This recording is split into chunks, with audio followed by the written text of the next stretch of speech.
wicket win for Australia. It's also ICC Men's Cricket World Cup title number 6. It was a final where every ball was an event. Ricky Ponting, what was your seat like?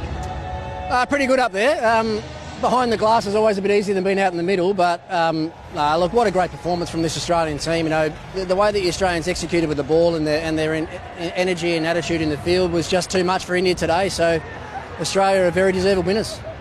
Australia's dominance through ICC events, not only this year but through history, what do you put that down to, being such a force in world cricket? This last year has been an amazing year for Australian cricket to win the World Test Championship and 2-2 in the Ashes, and then so soon to come here and win a Cricket World Cup is, speaks volumes about this group of players and coaching staff and leaders around their teams. Australian cricketers anyway like the big moments, they like the big stage, so they're not scared of those moments. They're going to go out and grab those opportunities rather than sit back and wait for opportunities to come their way, and I think that's why Australian teams have had so much success in the actual biggest moments. You're talking about World Test Championship final. You talk about this competition and this final. One name comes to mind, Travis Head. How impressive is he when he takes those big moments and makes them count? Yeah, what did he get? 160, I think, in the World Test Championship final, 137 today. And anyone that didn't watch it will probably just look back at the scorecard and think, oh yeah, he got a really good 100, but they were 3 for 40. Australia were 3 for 40 and looking like they were going to be in some serious trouble. He had to change the way that he played. He had to go from sort of 6th gear back into about 2nd gear for 5 or 10 overs and establish a partnership with Marnus Labuschagne. There's many players that we're probably seeing the last of in this ODI format.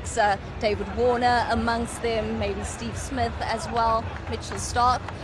What would you say about the generation that we have here in this final and just those players that have made such an impact? Yeah, well, I think there were 7 players in this squad that played in the last World Cup winning World Cup in 2015. So, there's 7 guys that have won Cricket World Cups twice. I mean, it's a lot of players have played for a long time and not had a chance to win one, and 7 Aussies here have won it twice. So, yeah, look, who knows? I think Davey Warner's probably said it'll be his last World Cup. I'm not sure if it's his last ever one-dayer, and who knows though? There will be a turnover for sure. I think Australian teams generally, they'll let this sink in for a while, but they'll be looking ahead to the next World Cup and looking and identifying the players that they need to bring into their team now to give them a couple of years' experience before the next one comes around. So, T20 World Cup around the corner. You'd think that all those guys you mentioned there will probably be in that squad, but a terrific finale to what's been a great tournament. Next stop, South Africa. We'll see you in 2027.